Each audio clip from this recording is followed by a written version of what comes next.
Hi, everybody. It's T Falcon Napier. Welcome to the Oracle of the Self. This is the coaching call. I believe we're up to number 22. I might have lost count, but I think this is I've got 22. 22. Good, good, good. Today, I do want to continue our discussion about those change grid maneuvers in a little greater depth and from a little bit of a different angle. But in the past week, I've had a conversation with one of you who's not on the call yet, interestingly enough. But they were asking about the path of self-discovery. And so I thought, I just want to do one quick check-in with you guys to see which of these diagrams we've actually discussed and which ones we haven't. Again, this ended up morphing into a very different program than it had been intended. And I've ended up teaching you guys a great deal of ChangeWorks and attention management methodologies, but I've taught it in a very random order. So I'm just kind of curious, have we talked about the path of self-discovery on this call? Yes, but not all of it. I don't know. But not all of it. Okay, so Tom, Anja, this is pretty new for you guys, or? Well, we looked at this briefly. Okay, briefly. All right, fine. Then we may need to do that in more detail. Katie? Yes. Was that Susan Penner? No, that's T. Walden Williams. Oh, okay, because Susan sent me an email saying sorry she couldn't come today. Okay, all righty. Thank you. All right, so those are the maneuvers. Have we talked about radial trends on the change grid, that some aspects of human behavior are going to be true at the center of the grid and the opposite of those things will be at the polar opposite? Have we talked about this? Somewhat. We have. Somewhat. Think we have, yeah. Tom? Well, not quite that diagram that I recall. Yeah, it was brief. Yeah, okay, fine. Have we talked about the 4 aspects of control exercise? No. Oracle stuff. Okay. No. I didn't bring up the diagram for this, but that would tell me then that we have not talked about the 4 root causes of human struggle and failure. No. Correct. We have not. Okay, all right. All right, so yeah, have you guys received an adjective map handout, the comprehensive adjective map? No. Well, all right. Well, we seem to have glossed over or skipped over a great many things that by the time we get to the discussions we are having right now, you guys would already have this under your belt. So if it's okay with you, I'm going to rewind a little bit and make sure you guys are all, where I think you should be at the stage of your, I mean, good grief, you've had 22 hours worth of training. I think that I should go, wait a second, there's things we would have covered in 22 hours we haven't even talked about. So you guys all right with that? Yeah. Sure. Yeah. All right, then I'm going to begin by texting over or chatting over to all of you this handout for the path. All right, so it should have gone to everybody. So there you go. You can download it if you wish. So, we talk about the ChangeWorks system. The system is more than the application online that helps us draw the diagrams. The system really begins by having a walk along the path of self-discovery. This is something that you guys can do personally at your individual level. You can do it with you and a partner. You can do it on another individual. You can do it with a group. So it's just a way to organize your thoughts. This particular tool comes from a program we do called Precision Decisions. And Precision Decisions is a program that helps people, executives primarily, who we targeted with it, to make the highest quality decisions in the shortest amount of time. What we were trying to do is address a real concern that people working in corporate settings have, and that is that they have to attend far too many meetings. The meetings last far too long and accomplish far too little. God, why that is so true. It is. It's absolutely. We've not found a situation where it isn't the case. And so, years and years ago, we decided to take this one little tool that we use in our coaching work and our consulting work, and actually we use this Initially, it was used as a sales tool to help us create conversations that would lead someone into seeing our value and the value of engaging our services. Well, at a certain point, we said, well, if we're using it as part of our sales approach, we should at least put it into our sales training program. So we did that. And then it kind of found its way naturally, sneaking into everything else. But it's also something we did as a standalone program about making higher quality decisions. And so let me take you on a walk through the path. Yes. T, can I ask a question? Are we on the page with multicolored bare footprints on the left side? Footprints, that's it. Okay. Yeah, we call this the path of self-discovery. And long ago, we came up with this, we thought at the time, kind of clever reference to these footprints, because we were talking about walking along a path, going on a journey. And a lot of this stuff has got roots in some more primitive kinds of cultures, the way that they would go about addressing this whole decision-making sort of a thing. And so we thought, all right, it's fun, let's make a little bit of a reference to bare feet, walking the path. And we still refer to this as path walk, what we're doing. However, corporate clients were not ready for that level of what to say, thought, it's slightly metaphysical or whatever. So we said, no, let's just label each one of these footprints with what we're really talking about there. And you'll find if we're doing this for a corporate setting, we just use a circle with a color in it, as opposed to even using these terms. And there are even times when we get rid of the colors altogether and just talk about the names of each one of these steps.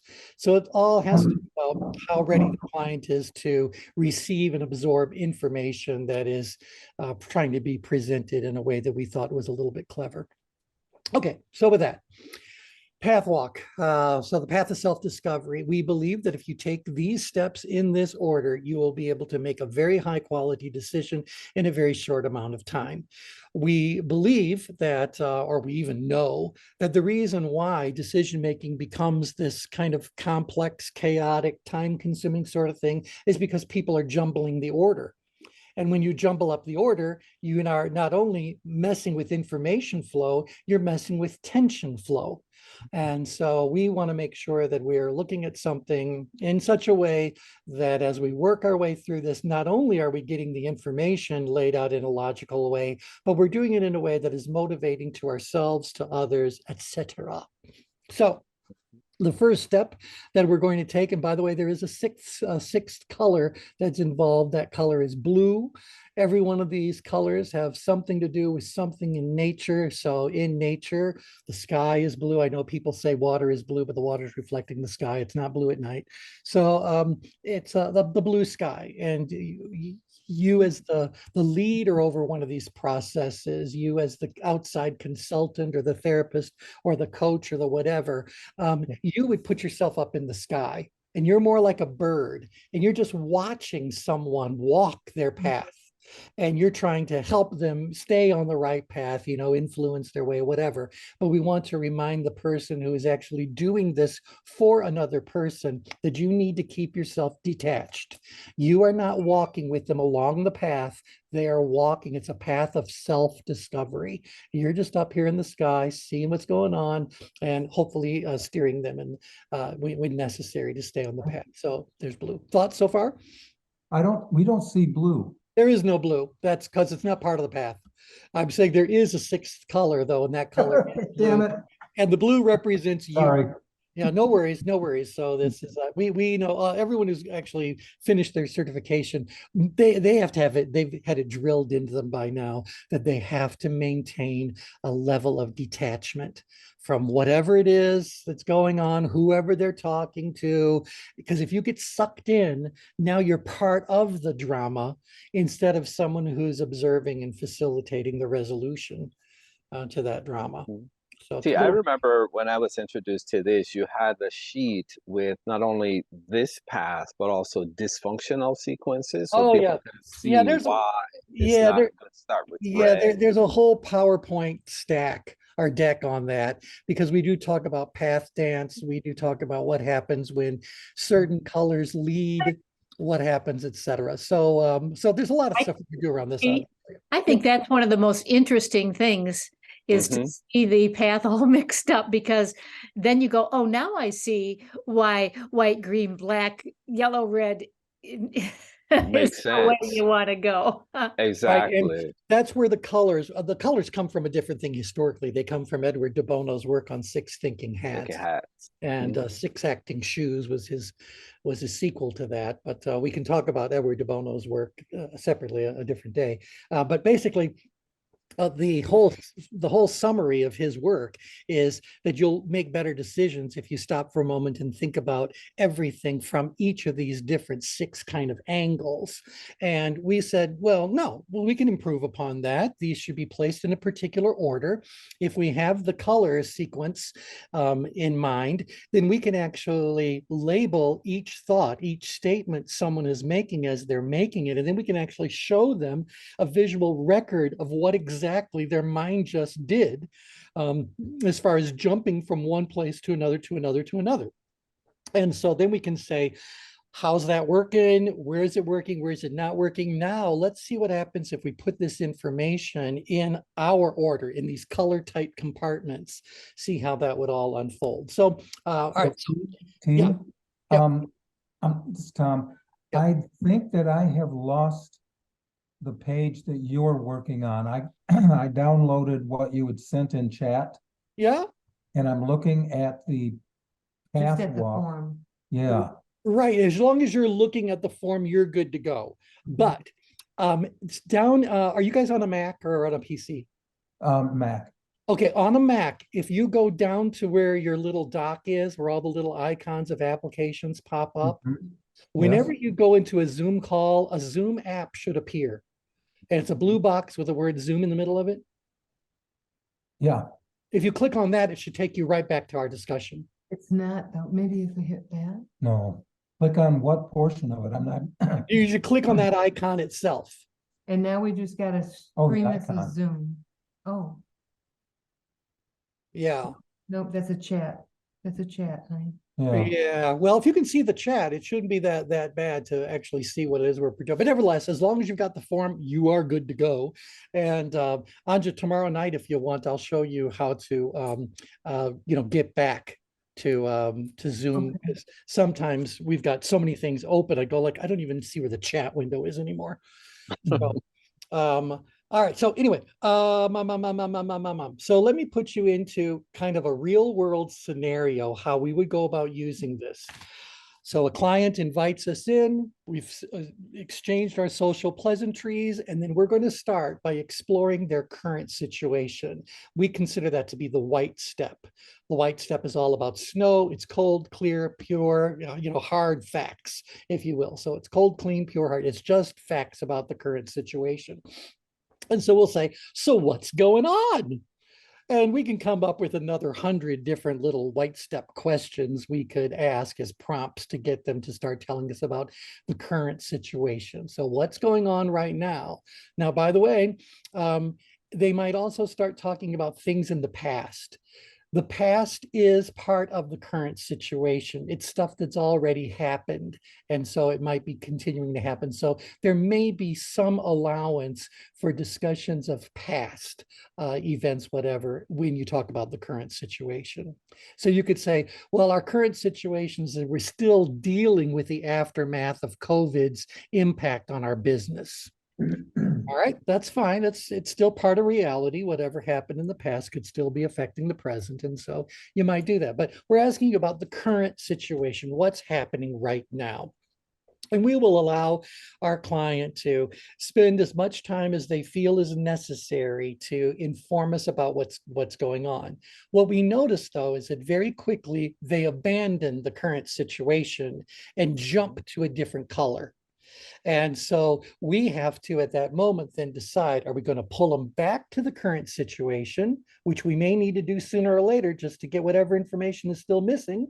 Or are we going to meet them where they are, which is kind of like one of the driving principles in the world of coaching and consulting and therapy. We meet people where they are. And so we pay attention to tension. We go wherever they went. Now, if they're jumping around, we might use this form to jot in notes at different places. But for now, just kind of know that the white step is all about the current situation. What is happening right now? The second color we would move into then is the green step. The green step is about things in nature, plants, grass, things that grow, what something can become. And it's where we describe the desired situation. So the current situation is, where are you? And the desired situation is, where do you want to go? So we finished our discussion about the current situation. I'd say, okay, so now what? What's your goal? What do you want? How do you want things to be different? Blah, blah, blah, whatever it is. It doesn't take much work to get someone talking about their desired situation. And we'll let them do that. Give us as much detail as they can about whatever it is that they want. All right, so let's kind of pause right there for a moment. You guys can imagine, and if you think about your own thought processes, your own decision making, do you start with the current situation and then move on to the desired situation? Do you just jump to the desired situation and kind of just take the current situation for granted? Do you bounce in between these two? You know, what's going on right now, just as far as these two colors? Are they as contained as this technique would encourage you to get them to be? Thoughts, comments? I think So I tend to be a little bit future focused. Yep. So I often start with the desired situation and then reverse engineer. And you know, this is an interesting concept with this. I was just thinking about this. Like in the startup world, when they do customer development or product development interviews, they often ask these one-line questions, but it starts with the challenge. Like, what is your biggest challenge that you're facing? But Yep. yet the information they're looking for is the white step, Well, right? Like what brought them because there. yeah, if I'm facing a challenge right now, although that's going to give hint to a different color along the path, it is nevertheless part of my current situation. And so Right. the color of a comment or the color of a thought is really based on what the thought's intention was, not so much some magical word that it might contain. But what you've just said is that because you're future focused, you tend to look at the desired situation first, or you favor it more so than dwelling on the current situation. Yes. Let's talk about going to the doctor's office. Can you imagine if I went to the doctor's office and the doctor just talked about desired situation and then Mhm. decided to start mobilizing, you know, medications and procedures? Why is that unlikely to work out well? Well, Because, that, go ahead. go ahead, T. I was just going to say it won't work out well because they don't really know where to direct their questions for you. And the person will just say, well, I want this to happen or whatever. So if you don't know what's currently going on, you Right. really don't know if you're in the right house. Well, you don't, and you don't know. Are they allergic to something? You don't know. What have they tried before? You don't know. This is the whole idea. So while, you know, okay, when I go to a doctor, the first thing I expect a doctor to say to me after the pleasantries are over and done with is, what brings you in today? Mhm. Right, that's a current situation question. So I can say this is happening or this is not happening and blah, blah, blah. And a lot of times the desired situation may be implied. So if I say I'm in pain, I don't need to say I'd like to get rid of the pain. It's kind of implied, you know, that I'd like to do that. But I might say, no, my desired situation is really to get to the understanding, get to the answer about what is causing this pain. Because I Mhm. don't want my pain treated. I want the source of the pain eliminated. Mhm. Know, that's a very different therapeutic protocol to follow, I'm sure. You know, Mhm. one involves handing me a pill. The other one might involve all sorts of things to get rid of the pain.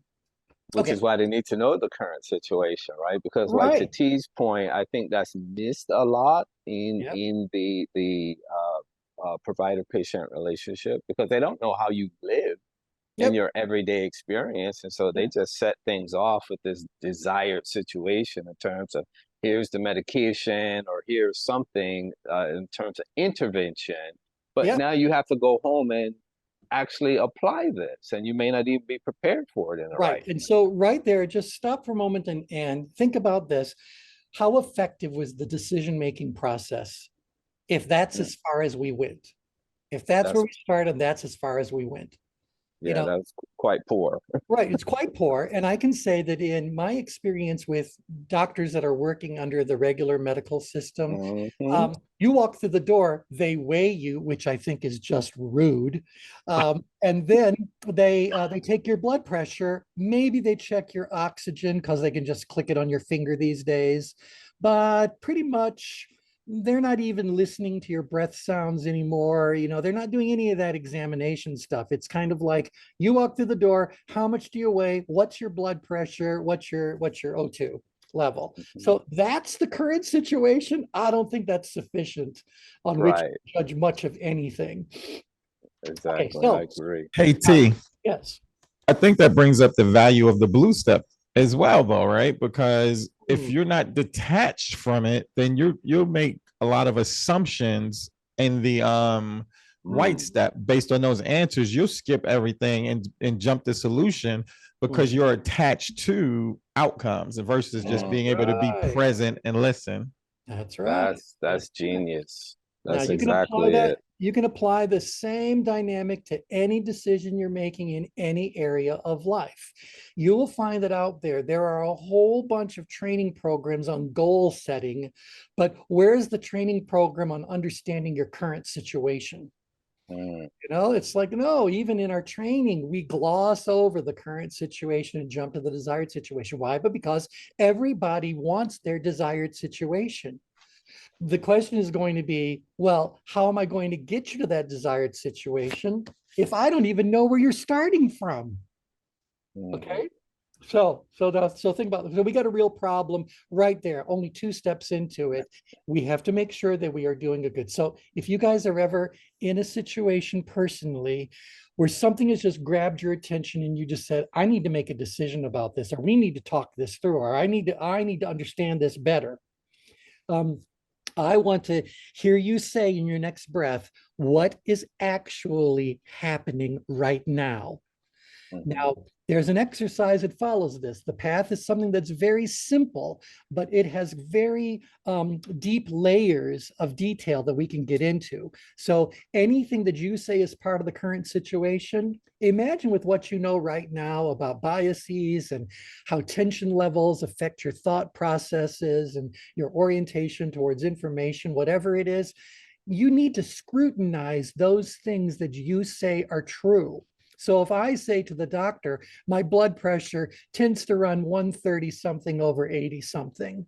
Well, do they want to just take that at face value, or do they need to verify and validate whatever is really going on with that? So it's the same thing. If you're accepting anything that someone tells you is being true, including what I'm saying to you, then you need to say, if I'm going to decide that this is a fact, this is actually real, how am I vetting that? How do I know that my current situation is actually real as opposed to a current situation that I've just vividly imagined or I'm assuming is actually going on? All right, now again, we can talk about the white step or the current situation for a couple of hours without even trying. But you get the idea. We got to know what the real current situation is if you want to make the highest quality decision in the shortest amount of time. All right. And by the way, if at the current situation you have a fact in mind, but you may sometimes just say, I know I haven't really vetted it, but it really does feel right to me. So I think I'm going to proceed. You just have to proceed with caution because you just have to acknowledge the fact that you have not vetted, validated, authenticated, whatever verb you want to attach to it. All these things that you assume are part of the current situation. If you think about it, that's why we started the Oracle of the Self, because we said this voice that's inside of your head that's telling you what's right and what's wrong and what's good, bad, whatever, is that really your voice? Or is that somebody else that's talking through your mind? We talked a lot about that. We can get into more detail of it, but okay, anyway, that's current situation. All right. Now, When it comes to desired situation, we can certainly do a deep dive. In fact, the next thing we're going to be talking about is this 4 aspects of control. This is how you go about defining your goal in really clear kind of terms. And I'll send this over to you when we get to that little point. I just want to give you finish your first walk through here. So now I'm going to ask you a gifted student's question. So if you know where you're at and you know where you want to go, why aren't you already there? Because Something there is are in the way. challenges and Okay. obstacles in the way. Yeah, Mhm. there are challenges and obstacles that are along the way. So if you really know where you're at and you really know where you want to go, then the next question we would ask as your as a consultant, as a coach or whatever is, what's stopping you from getting there? What's interfering with it? Why are you not there already? So what have you encountered? What have you tried that didn't work? I mean, we can ask all kinds of questions here to identify what these obstacles are, what these obstacles are. All right. Now, most people don't do that at all, and very few training programs even acknowledge this. In fact, there's a couple of training programs that say that you should eliminate all negativity from your thought process because that's just going to pull you down a rabbit hole. And there's a couple of techniques that we'll speak extensively about avoiding any discussion of anything negative. I'm sorry, I live in a real world, and in a real world, there's going to be obstacles that are going to present themselves. And for us to deny that that's part of it is going to really hinder someone from making a high quality decision. So the reason why you're not at your desired outcome is because there are some obstacles. Until you identify those obstacles, you will continue to struggle to meet your desired outcome. So without going any further in it, can you guys relate to what I've just said here? Current situation, desired situation, obstacles. Yes. Yeah. Yes, Yeah. absolutely. Again, Absolutely. you can apply this to every area of life. I don't care if you're deciding something you need to do at the house or you're trying to make a life decision or whatever. You really have to take some time and go, I need to go on a path walk. And by the way, perfect time to go on a path walk is when you're out there walking anyway. I mean, this whole idea about being out in nature, go doing a PowerPoint maneuver, moving yourself to the center of the change grid before you do this. This is really ideal to do at that same sort of time, and just kind of fits in to what's going on. Mhm. Okay, so obstacle identification. Now, as I said, very few programs mention any kind of obstacle identification as part of the process. And even those that do kind of just gloss over it. What they want you to do is say, well, if you know where you want to go, how are you going to get there? They want you to Mhm. jump from some goal that you have in mind to creating strategies, approaches, etc., that are going to get you there. So can you guys all relate to that? You've kind of seen that before? Yes. Goal setting. How are we going to do that? Let's talk about how we're going to do that. Let's talk about, the solution, et cetera, et cetera, et cetera. Ooh, yep. So what we want to do is say, well, the real point of the solutions is not to help you get your goal. The most powerful thing that the solutions do is gets rid of what? The The obstacle. obstacles. It gets rid of the obstacles. Because if we can get rid of these obstacles, what happens to your ability to reach your goal? Much more likely. Much more likely. In fact, it might happen kind of automatically. And so one of the things that we say to clients when they ask, what do we do for a living? What is our real job? You've heard me say this before, so here it is. I help people to identify and eliminate the obstacles that stand between where they are and where they want to go. That's what I do. So sometimes that's a form of consulting, sometimes it's straight. It could be any number of services that I offer, but they all have this one unifying thought, and that is that I am helping you to identify and eliminate the obstacles that stand between where you are and where you want to go. So yeah, in order to do that effectively, I need to know where you're at, and I need to know where you want to go, and I got to identify these obstacles. But I'm going to do all that before I get any kind of solution whatsoever. Pardon me. When we talk about what happens when you jumble the order, Of these, I'll have a lot of examples to show you what happens when people decide to put the yellow step, the solution development part of the process, if they introduce it prematurely. So they end up obviously squandering resources and wasting time, etc. So white, green, black, yellow. Current situation, desired situation, obstacles, solutions. The solutions are almost always going to be focused on obstacle identification and elimination, because we do hold the belief that if we could do this, this will take care of itself. So we might come up with some, once the obstacles are over, let's say there are multiple ways you could still get to your desired outcome. Now these obstacles are gone. Maybe we could say, well, one might be more effective than another, but by and large, there's no point in us discussing anything at all about how to reach the desired situation until we get rid of these obstacles. Does that make sense? Absolutely. Yep. And so again, apply this to yourself. Think about the decisions that you've made up to now. No doubt your decision-making process has been less formal than what we're describing here, because we really do try to keep things in color-tight compartments. The tighter the compartments, the more efficient the decision is being made. So, but you got to kind of think about this. Do I put too much or too little emphasis on current situation? Too much or too little on the desired situation, too much or too little on obstacle identification, and then too much or too little on the solutions.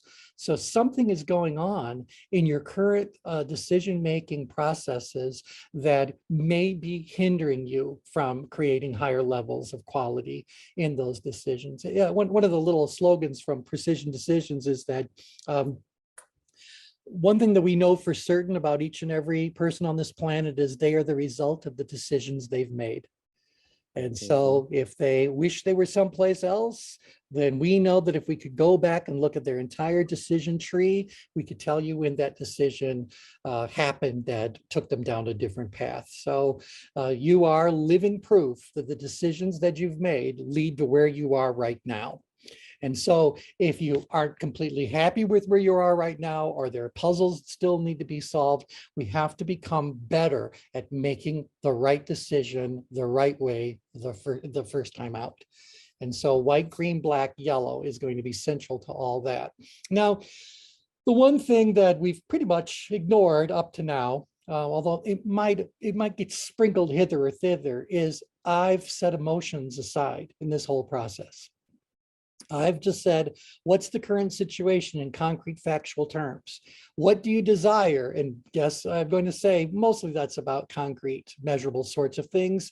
You might say that I also would like to have some peace of mind or something like that. That's a little bit more of an internal feeling, intuition kind of a thing, but that's all right. You want that, that's fine. But you're going to get those things because we do the logical pieces.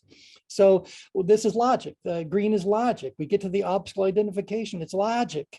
When we get together, when we start developing the solutions, this is about logic. Logic has been ruling the day. Well, we want to make sure that everyone realizes that we appreciate and honor the fact that humans have a very powerful emotional component to their makeup. And we also believe that there is a possibility, perhaps even a strong possibility, that we have capabilities far beyond those currently exhibited by the average human being. And I'm saying that to make room for the fact that sometimes your hunches are just plain right. So your hunches, your intuitions, your instincts, these sixth sense sort of things you might have going on. I can't point to the organ that is gathering this information so we can say, oh, it's real, real, real. I can't do that.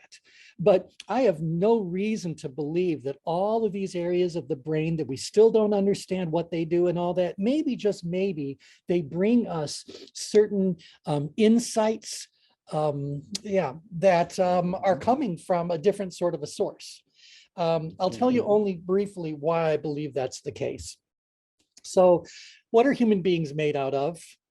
Bottom line, what are we made out of? Water. What? Water. Water? Okay, what's water made out of? H2O. Okay, what's Energy. Molecules, Energy. energy. We are energetic beings. Everything about us, down to our electrons, are energetic in nature. So we are nothing but a big assembly of energy, or a containment of energy that has taken whatever form we're in. The other thing I know about us being energy beings is that we're not particularly well insulated.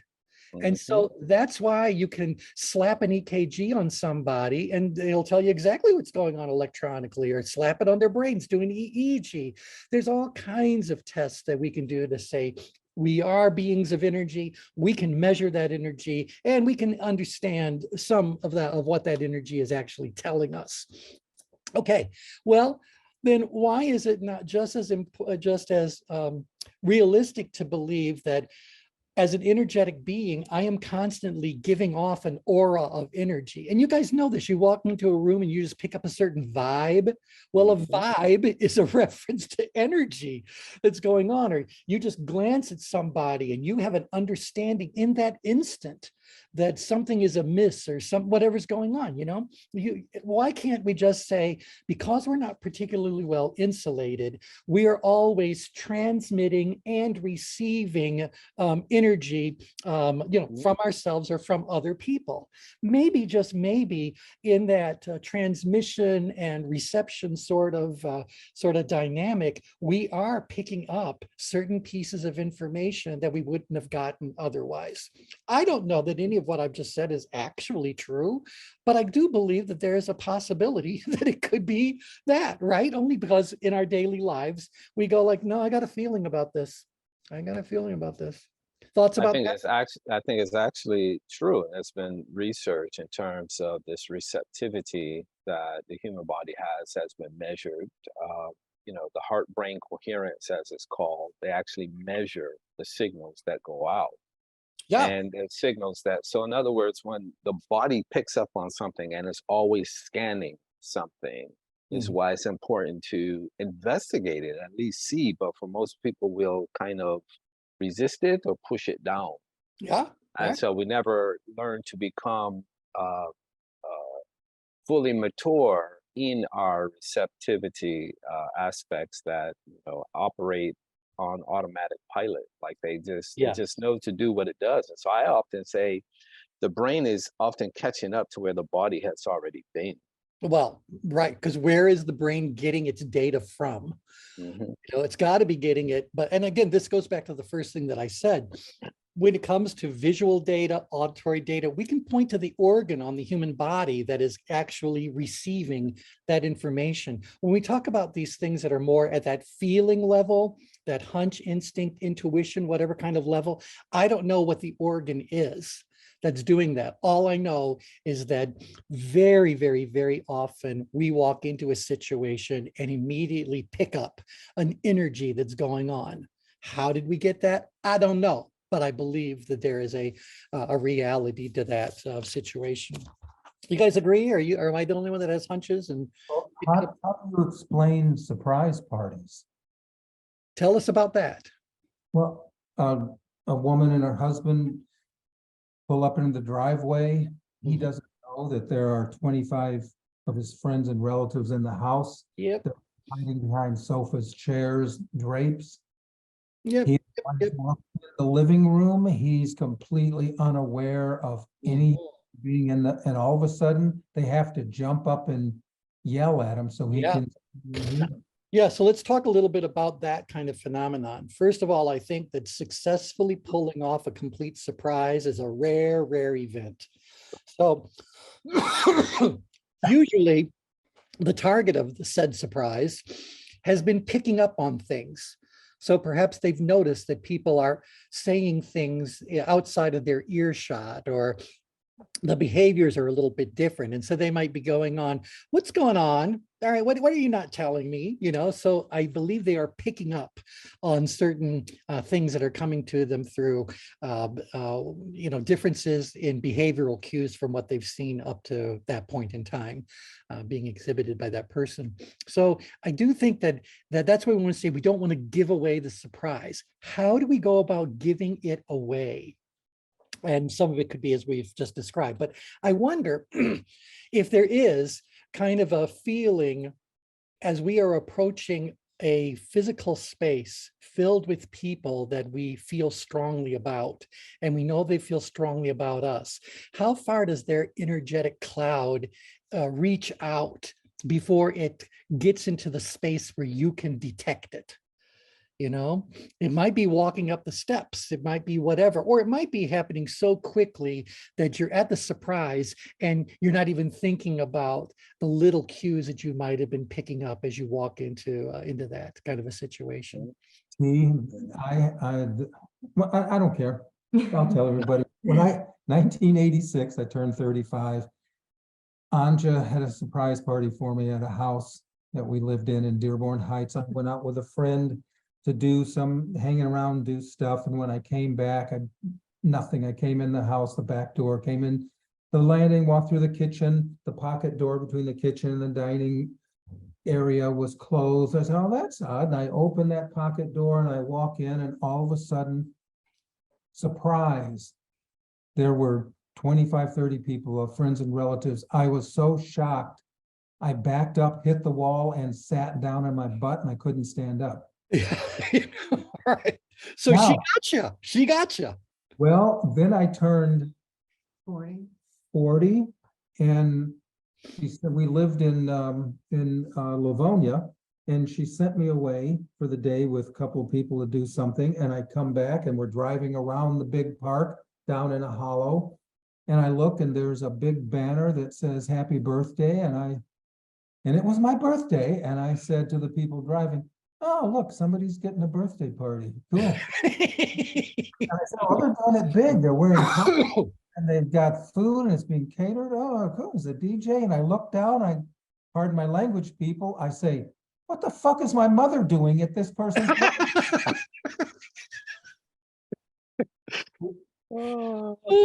Yeah, all right. So yeah, Tom, we need to work on your receptors. Wait a minute, he got me too, but he threw a surprise birthday party for me in October. And I was completely flummoxed. Birthday is April. My birthday's in April. Yeah, well, there you go. So that's it. So, you know, the point here is that in order for you to pull something like that off, boy, you've got to be really, really careful, and everybody online or whatever. But I do believe that you can start to pick up things energetically, and maybe some people have got that more developed than others do. But I'm just saying that, you know, we need to make a space somewhere in this process so people can talk about what's going on with their feelings, hunches, intuitions, etc. So let me walk you through this in a real world setting, and you can tell me why this needs to be included. So can you imagine if you're sitting in a decision-making situation, and you've done a great job of the current situation, desired situation, you've identified the obstacles, you've come up with all the solutions. What's the chances that someone might say, I don't care what it looks like on paper, it doesn't feel right to me? You know, it feels like we're missing something. Yeah. Yeah, I don't know why, but I just feel this sense of dread around whatever it is. Becomes an obstacle. Then that becomes an unidentified obstacle. Very good. And so we need to make room for people to be able to express these feelings, hunches, and intuitions. I mean, obviously, we're hoping their feelings and intuitions are saying like, yeah, this feels absolutely right. I think it's going to work. This is just great. Let's get to it. You know, I'd like to hear that they've bought in and they are in complete agreement. But if someone comes along and says, I don't know, something's just not right about that, it's time for us to revisit the obstacles. And maybe there can be a dialogue around, tell us a little bit more about those feelings. You know, so yeah, there are therapeutic things we can do there too. But you're absolutely right. We missed something. That's what this is telling us. We missed something. And if we can't identify it, and if we can't identify it, we can't overcome it. If we can't identify it, then if nothing else, this is telling us that we should proceed with caution. You know, we should be very alert to what's going on as we start to mobilize these solutions. If their hunch is in fact true, we are going to encounter something we had not anticipated. So either revisit the obstacles or proceed with caution. All right. This make a good sense for everybody? Yeah. Yep. All right, so this is what we're really trying to do. Whenever we are working with a client of any sort, we want to know their current situation, the desired situation. We want to know the obstacles. Obviously, helping them with this process is a service in and of itself, but we certainly hope that part of the solution is going to include some of the things that we might be able to continue to do for them. That's why we use this as a sales approach, because we didn't want to go start pitching solutions. That solution could have no value whatsoever if you don't have an obstacle that it addresses, you know what I mean? So we needed to do this as we were entering into any kind of conjectural discussions with prospective clients. Okay. All right, so far so good? Yes. You ready for a little layer of complexity? Oh, sure. Why not? Why not? We're here, why not? All right, I'm going to chat something else over to you guys. The And feelings- comment- Yep. I don't know if the if your system is behaving properly again with what I'm showing, but you should see something change in just a moment. In the short run, though, I'm going to send you, everybody, this is the PDF I'm about to show. And that is the 4 aspects of control. 4 F's of manhood. 4 aspects of control. I had a feeling something like this was gonna happen. I had a feeling about this. I'm a little not sure about it. All right, really? Well, what can we do? What do you think is stopping you from feeling good about it? I Fill don't, in some of the boxes. Okay, fine. We'll fill in the boxes then. All right, so this is actually an exercise that we would do to explore the green step in greater detail. So we just don't say, what do you want? And let them say, I want blah. No, we believe that if you don't do a thorough goal development, goal analysis, all these other steps could be a waste of time. And so we do like to include this 4 aspects of control. It helps you to better clarify what it is that you want. So here we go.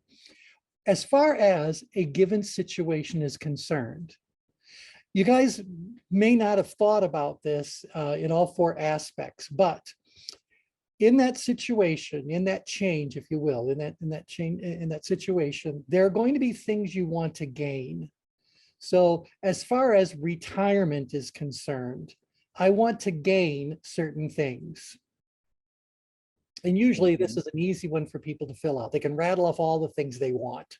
And a lot of goal setting programs stop there. This is what I want. This is what I want. This is what I want. This is what it looks like, smells like. This is what I want to gain. This is what I want. This is what I want. This is what I want.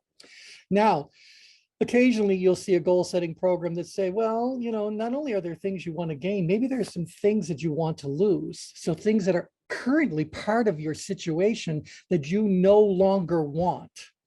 And so we might make a change in order to get things that we want, but also to get rid of things that we no longer want. Can you guys hear that that's a different question? That's a different way of looking at the situation? Yep. Now, so in every change, there are going to be things we hope to gain and things we hope to lose.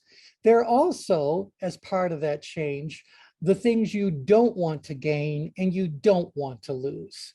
So as far as retirement is concerned, what I don't want to gain is, and then what are those things that when you think about retirement, you say, I don't want this, I don't want this, I don't want this. So I want this, I want this, I want this, or I want to gain this, gain this, gain this, and I want to lose this, lose this, lose this, but I do not want to gain this, this, this, this, and this. All right, so I don't want these things to come into my reality. And then the last thing is, and I don't want to lose this, this, this, this, and this. So these are the 4 aspects of control. We're going to walk our way through it, do a little bit of an exercise so you guys can really lock it in. But you have to kind of recognize that up top is what you are want to walk away with, you know, what the change you really want. But the parts on the bottom are the costs that must be paid. So what we're trying to do is recognize that the reason why goals that give you what you want and help you get rid of what you don't want still may not happen is because there is some deal breaker or set of deal breakers in the bottom half of this. So let's say, as far as buying a house is concerned, I'll give you this as our example here, buying a house is concerned. I want to gain, and some of the things we talked about last time around is I'd like to be able to see the mountains. And one of the things I said I wanted to lose was I don't want to be able to see transmission lines. I don't want to see electrical cables and all that overhead. So, and I could give out a lot of things I want to gain. I want to be in an area that isn't bug infested. I want to gain better weather. I want to lose, what else I want? Oh, I want to lose that feeling that I was in a place temporarily. You know, even though we were in North Carolina for 16 years, it never felt like home. And so it was a great place to grow a business. It was a very nice place to live, but it's bug infested, by the way. But, you know, I wanted to lose that feeling that it's not home. And maybe the truth is that Michigan is home and always will be home no matter what we say or do about that. All right. So, but what did I You're not? always welcome back, T. Well, thank you so very much. Now, if you can get that bug problem fixed, I'll be first. Up I'm sitting here looking out at my back deck, and there's a whole host of stinging bugs that have made a nest inside my railing. Yeah, yeah, thanks, but no, I'll pass on that. Thank you. I don't want to see one. I can tell you, no exaggeration, we can go for years at our house and never see a mosquito. Yes. So it's a very, we say it as a joke, but it's true. Every house comes with one fly. Now it's a very aggressive fly, and it's an expert at evading any attempt you make to get rid of it. But you know, every house comes with one fly that pesters you when you go outside. That's it. We lost our assigned fly about 2 years ago. And but- others have positioned, but no one's taken the job. Yeah, Really? That's tragic. Our we cats never killed see a it. and fly. I think we've been, Well, there you are. There you are. Yeah. So anyway, yeah, we can actually have a dinner party outside and not have to constantly be waving bugs off of, you know, off the table or whatever. So anyway, yeah. All right. So anyway, but what did I not want to gain? I didn't want to gain a whole lot of responsibilities. You know, retiring, finding out what the home you're going to retire to. I wanted a place that was going to be pretty easy maintenance. Now, those who haven't visited our wonderful area of the country may find it surprising to know that grass is rarely seen. Most of us have front yards that are made out of crushed rock. And you actually buy the rock, and it's not cheap, but crushed rock is what most yards are filled out there. People will do some artificial turf, usually more as an accent than like doing their whole property, every inch of it. But yeah, we don't have grass. We don't have that. So I didn't want to gain a whole lot of responsibility when it came to upkeep and all that sort of stuff. That's why we built gardens. That's why we build gardens. It's true. Even in North Carolina, our property, 3/4 of an acre, did not have one single blade of grass anywhere on it. So we turned the whole thing into gardens, Anyway, and I didn't want to lose a whole lot of money. I didn't want to lose an ability to get to an airport in a decent amount of time. I didn't want to lose the ability to, you know, have friendships, whatever the case may be. And so before we decided which house we were going to buy or which community we were going to live in, you know, we spent 4 months traveling across the Southwest looking for where that home was going to be. And so we did this constantly. What do we hope to gain? What do we hope to lose? What do we not want to gain? What do we not want to lose? So for example, from last time around, I said, I don't want to see visible overhead lines. So it didn't matter if the house met every other requirement or the area met every other requirement we had in the northern half of this. None of that mattered because that was a deal breaker. So I don't want to gain blah, blah, blah. So I know we're at the top of the hour, but I wanted to give you guys this tool because I'd like you to kind of do it as a piece of homework so that we can do the black step in a way that makes sense for you guys. So it's great to talk about these things conceptually, but I'd like you to actually apply it. This is the oracle of the self. So what your homework is, if you will, and again, I've chatted this over to everybody. Let me go ahead and chat it over again, just in case. There it is. I want you to think about any situation that's going on in your world. And it could be a situation that is as general as where you want to live. It could be as specific as, like Lynn and I right now, we're thinking about putting new windows on the house. So as far as replacing windows is concerned, or well, let's say that you're having a challenge in a relationship with somebody, as far as the relationship with so-and-so is concerned. So are there some other, pardon me, decision that needs to be made? Just get some clarity around what is the subject matter as far as this situation is concerned. I want to gain, and then give me at least 3, 4, 5 kind of bullet points about what you'd like to gain. If there are things you want to lose, there may not be as many. And by the way, you can often just restate things from other areas, other quadrants, and you could come up with more, but that's not really necessary to do. However you frame it as something you want to gain or to lose, just fill it out there. I want to lose this, I want to lose this, I want to lose this. But you have to be realistic. Every change has a price tag. And sometimes that price tag may require you to gain something you didn't really want to gain, or to lose something you didn't really want to lose. I mean, time, money, things like that might be over here as potential deal breakers. Now, if someone could come along and say to you, I've got a situation for you, I've got a solution, it's going to give you everything you want to gain. It's going to help you get rid of everything you want to lose. It's not going to bring you any of the things that you don't want to gain, and it's not going to cost you any of the things that you don't want to lose. You would think that this would be a guarantee that someone is going to move forward. But the thing that this does not answer is whether or not you've got sufficient tension to ultimately follow through on the next steps that's involved. So consider this to be a very valuable exercise to go through, a very valuable technique for you to apply in your daily life, etc. And then you can kind of go from there. But there's still work to be done even after this step is done. All that being said, it doesn't matter how good of a job we can do at each of these steps if we don't look at our desired outcome from all 4 aspects of control. So I want to gain certain things, lose certain things. Most programs, in fact, most people will probably favor 1, maybe 2 of these 4 quadrants and ignore the other 2 altogether. Just because you ignore the other 2, whichever 2 they may be, does not mean that you're not going to encounter them sooner or later as an obstacle. So you might have said, when it comes to getting a house, I want this, this, this, this, and this, and I want to get rid of this, this, this, this, and this. And then someone comes along and says to you, well, you can have that. It'll be $2.5 million. What? So suddenly the price is going to appear, and it might be an obstacle to something that you're looking at, or whatever the case may be. Get the idea? In fact, I was going to ask, is that commonplace, like you find that just like with the obstacles that tend to be undervalued, underutilized, you find the I don't want. Oh, totally.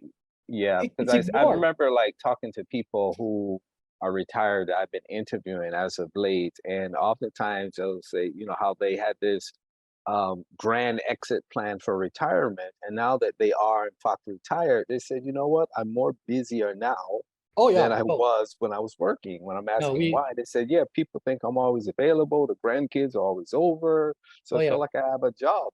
Now, anyone who lives in Sun City West or any of these communities will tell you we are busier than we've ever been, and we're only scratching the surface of the things that are available for us to do. Tom, Anja, you guys agree with that? Oh, yeah. Yeah, it's just, in fact, the big mistake when you first move here is you get involved in too many things too quickly.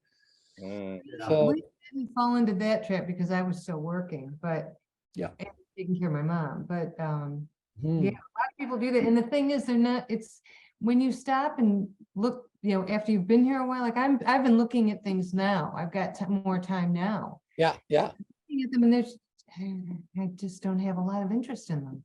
No, I- a lot they're not. Yeah. That's why we need you to create something new for all of us. Oh, Yeah. Okay. there you go. Yeah, please do. Give us something that the community really wants, because yeah, I think the community is targeting someone who is considerably older than we are.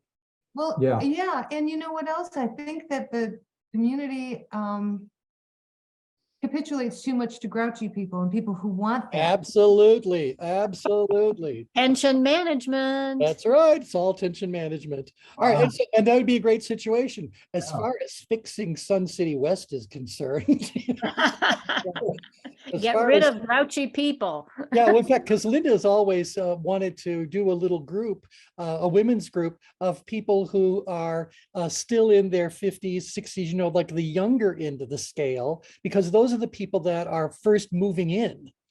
And even when we're up now, okay, well, you know, I'm in my mid 60s and we don't need to talk about anybody else on the call, but you know, we might be of a certain age, but we do not behave of that age. Right. So we need the people that are more alert and alive and vibrant and See, yeah. I don't like discounting males. I really don't. Well, yeah.